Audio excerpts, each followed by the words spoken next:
Last night, in the middle of sex, something exploded in my mind. A phrase, an epiphany maybe. I don't know if I heard it or thought it. I don't know if it came from me or something bigger. I just know that there, between breaths and beats, it hit me. The end of times. And no, I'm not talking about the apocalypse. I'm talking about the end of my times. Because when you think about it, time doesn't end when the world ends, it ends when you end.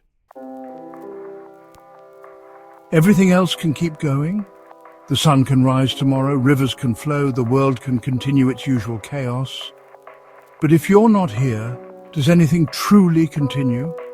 Who's left to say it still exists? Who's left to know that something's over? Because in reality, who owns time if not the one who lives it? Time. That intangible thing we think we understand, we measure it, divide it, celebrate it and fear it. But in the end, time is not the clock. Time is you, consciousness, the gaze that watches it, the thought that measures it. And as long as you're here, time is yours, your story, your fragment of reality. Everything else becomes an echo, because the end can't touch you while you exist. It can only reach you when you no longer can name it. Have you ever felt like time betrays you? That every second that passes takes you further from what you were, pulls you toward what you'll become, but leaves you empty as if you're falling apart in the process. That's the curious thing. Time isn't what passes. Time is what stays, what we leave behind and what we carry with us. And what do we really carry? All we carry is our death, but that doesn't stop us from moving forward. Maybe this sounds crazy, a revelation in the middle of desire, but tell me this.